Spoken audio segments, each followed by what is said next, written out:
Samin ketempo meni pagimbung. Jalma-jalma urang lembur hampir saparona datang hayang nempo kana kejadian. Nyimas Anah anu samemehna kapiyuhan wani lila geus mimiti sadar. Ketempo keur sembegeruk cerik bangun kana nyerian. Pok palebe kadenge mimiti tumanya. Kumaha ieu teh mimitina juragan?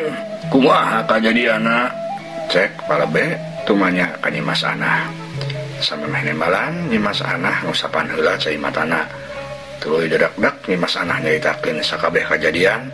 Ti mimiti manehna mangkat ka pasar sampai ke kejadian di Garong ku si Bugel jeung si Cungkring.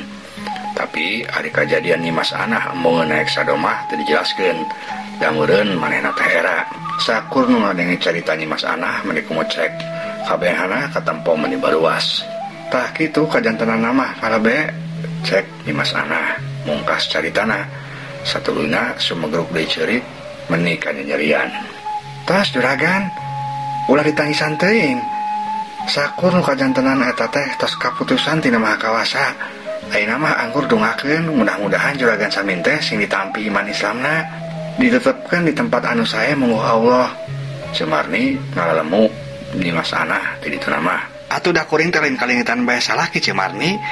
Perhiasan kuring kabeh leungit. Nya ari salah ke bisa didoakeun ditempatkeun di tempat anu meunah mungguh Allah. Ari perhiasan mah geus puguh aya dina leungeun bangsat. Tembal Nyimas Anah. Jadi si orang Nyimas Anah teh lain mikiran baik salakina anu geus tinggal, tapi malah mikiran perhiasana anu leungit direngket ku si Bugel jeung si Cungkring.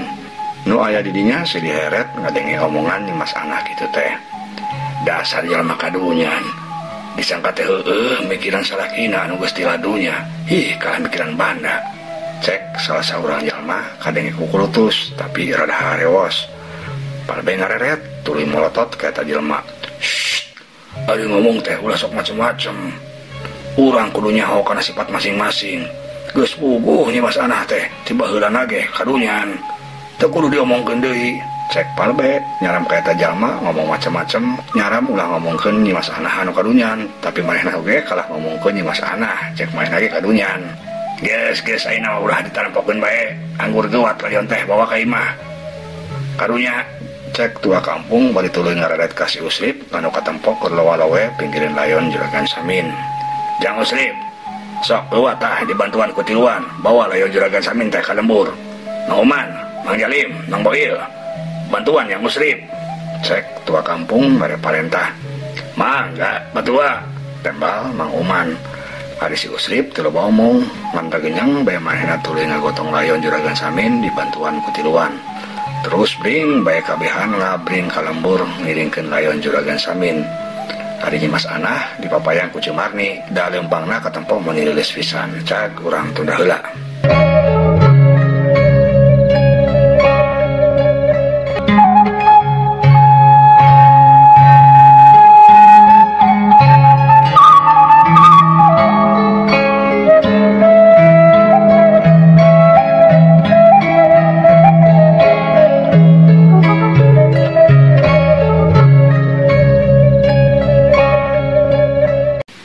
Malik diheula nyaritakeun si Bugel jeung si Cungkring anu basa keur peuting tadi lalumpatan kabur lantaran diudag-udag ku jurig juragan Samin teh. Kaayaan harita masih keneh rai-rayan caang. Si Bugel jeung si Cungkring masih keneh lalumpatan akhirna mah duanana siga nebeakeun tanaga. Tuluy eureun dariuk ngalungsar di satengahing perjalanan, satengah ngabubutkeun maneh. Peuting ieu urang bener-bener sial Cungkring. Make kawenehan jeung jurig sagala.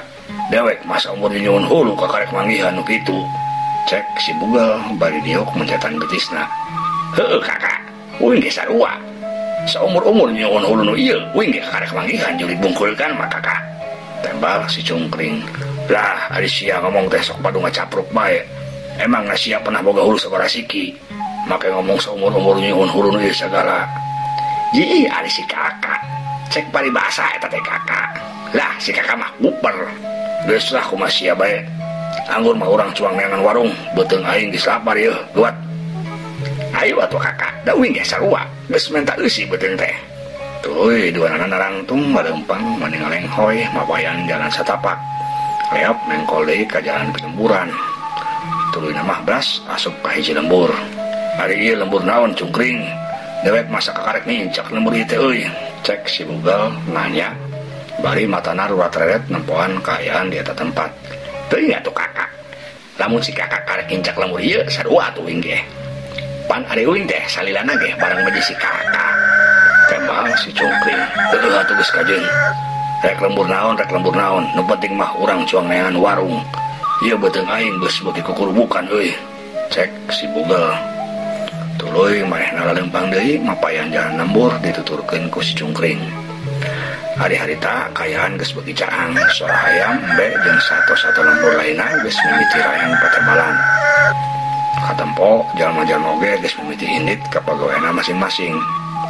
Nu ka kebon, ka sawah atawa ka pasar. Si Bugal jeung si Cungkring masih keneh laleumpang neangan warung anu geus buka. Tapi geus leumpang rada jauh oge lebeng can manggihan keneh warung. Lembur naon ieu meuni warung hiji-hiji acan anu buka. Nya geuning kakak. Mana penting kuing geus teu kuat ieu minta isi kakak. Heuh aing geus sarua. Tapi kan dieu neangan warung teh atuh.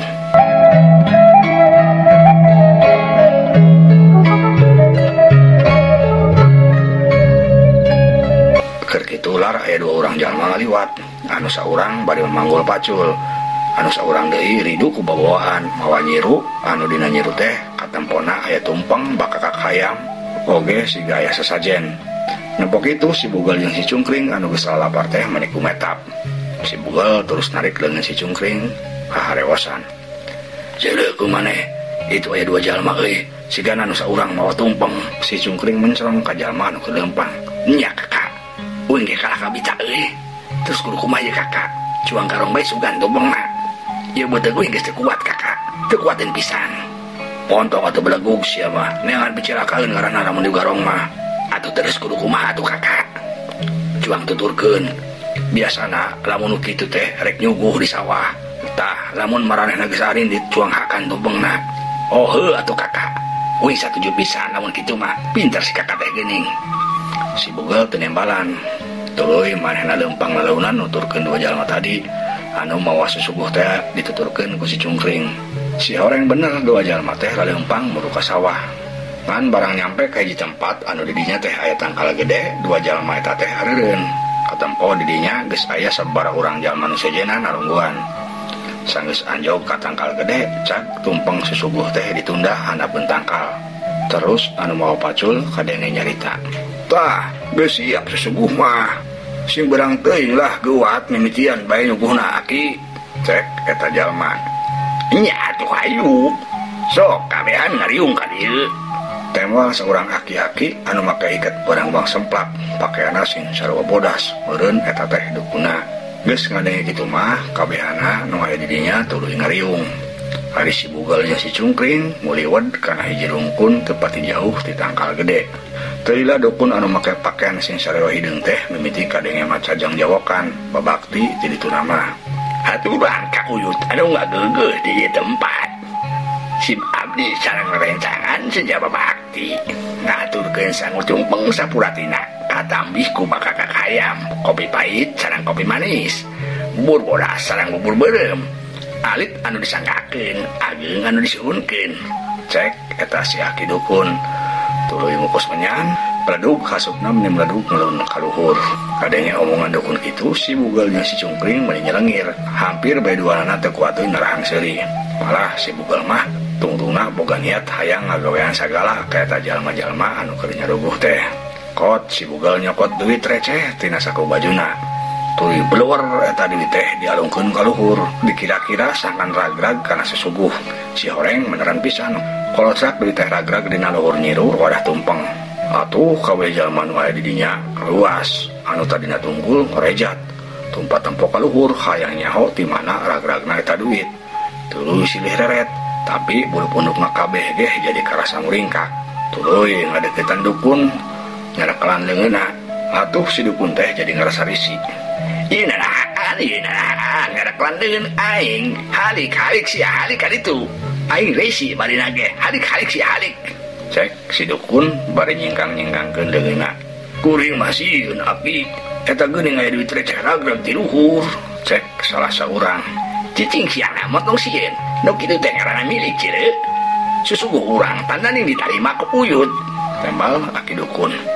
Tapi moal naon kitu aki? Salah seorang mana deui. Moal naon mah? Ayeuna awas arandikana ka ditu. Aki rek babakti deui. Sugan bakal kaluar deui duit anu leuwih loba. Cek aki dukun. Atuh jalma-jalma teh malundur deui masih ngerasa sinoge. Ari si Bugol jeung si Cungkring begitu kuat nahan seuring. Kadenge si dukun babakti deui. Eyang, uyut, anu ngageugeuh di tempat. Hatur nuhun, sanes mang ribu-ribu deui, mang juta-juta hatur nuhun. Pangabakti sim abdi sadaya, parantos ditampi ku eyang, uyut ku embah. Mung aki hoyong terang, naon khasiatna artos receh anu dialungkeun ku uyut ka sim abdi teh. Nyuhunkeun dijelaskeun anu sajelas-jelasna. Cek si aki dukun. Kadenge si aki ngomong deui kitu, si Bugol jeung si Cungkring silih reret. Gawat tembalan atuh kakak, gawat montong digawean deui kakak ini bae kakak. Wing geus teu kuat dilapar kakak. Cek si Cungkring ngaharewos. Heueuh, ku dewek di tembalan, cicing anehna. Tembal si Bugol. Satuluyna si Bugol ngomong. Samemehna ngagak heula seuri.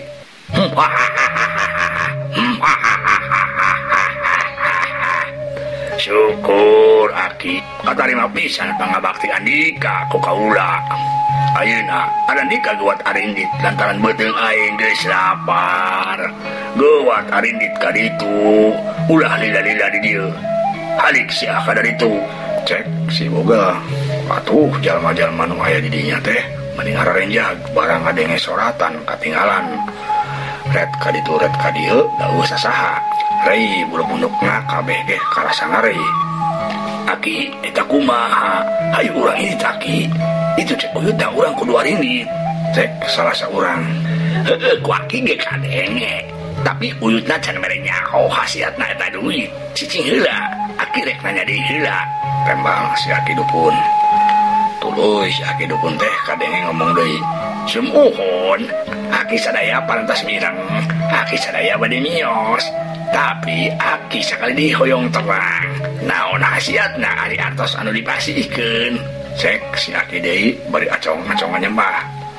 Dasar belagu sia aki-aki teh. Ari ngaran duit jeung barang beuli jeureuk. Tapi geus kajeun ku kaula dibere nyaho. Eta duit nu saeutik bisa jadi loba, bisa jadi ngaya. Ngan syaratna maraneh kabeh kudu nambahan deui sasajen ayeuna keneh. Tambahan ku rokok bodas sabungkus. Kuat ulah lila teuing, kuat ka dari itu. Cek si Bugel. Sumangga eyang, sumangga mbah, sumangga aki.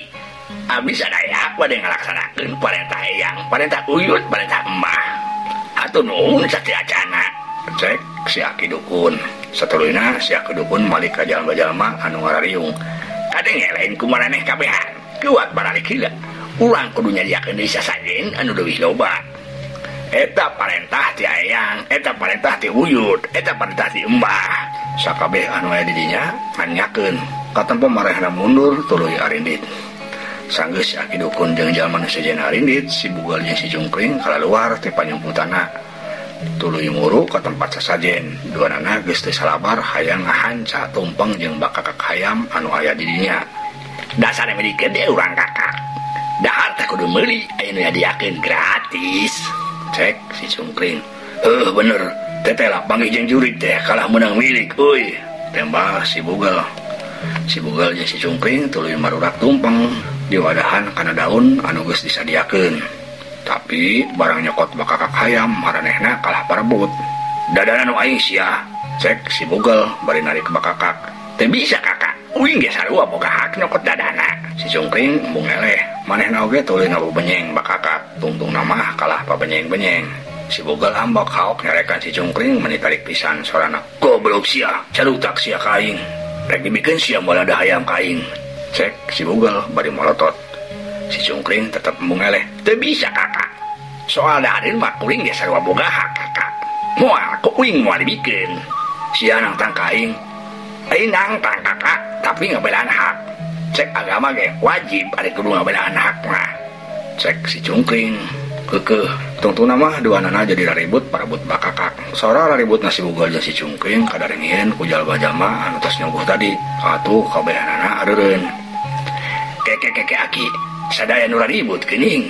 Ya ki boboan tadi ngomong teh lain embah, tapi aja jalma nu gawean urang tembang hijina saki dukun kerung bisa baik itu bercuang balik di idik lamun bener jalma nu gawean tewak saliksa ku kabehan atuh tuluy bae jalma-jalma teh baralik deui ngabring ka tempat tadi barang anjog kabehana bani ambek katempo aya dua jalma anu keur parebut dahareun susuguh. Dasar sia bangkawara bangsa sia kalah badog sasadina aing, cek salah seorang jalma bari sret bae nyebut bedog. Kepung podaran, cek nu sejenna tewak udah sampai lepas eta manusia cicunga, cek aki dukun oge ilu ngomong atuh si bugol jeung si cungkring teh reuwas. Waduh kakak cilaka kakak itu jalma-jalma baralik di ka dieu kabur kakak, cek si cungkring bari ngabertak lompat panggeulana. Si bugel oge soak main oge buru-buru lompat nutur ke si cungkring. Jalma-jalma guat ngarudag udag tewak rek kabur kan sia bangsat, cek jalma-jalma bari lompatan ngudag atuh si bugel jeung si cungkring teh beuki sasah duanana tuluy bae lompatan meniti babaranting cag urang tunda heula.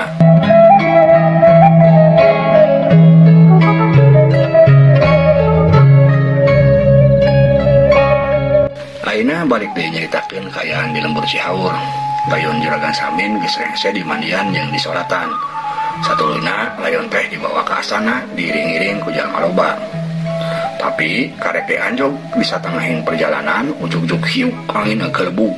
Berat hujan turun meuni gede pisan lir dicicik ti langit. Disusul ku suara guludug jeung kilat anu pating buru nyai. Sakabeh jalma anu ngajajabkeun layon meuni leuwas. Malah layon anu aya dina pasaran teh siga kabantikeun ka kencah kabantikeun ka katuhu. Ngan waktos nasep ieu dongeng karangan pribados Kang Abun Burhanuddin hapunten kakirangana mugi katampi kalayan kabingahan. Assalamualaikum warahmatullahi wabarakatuh.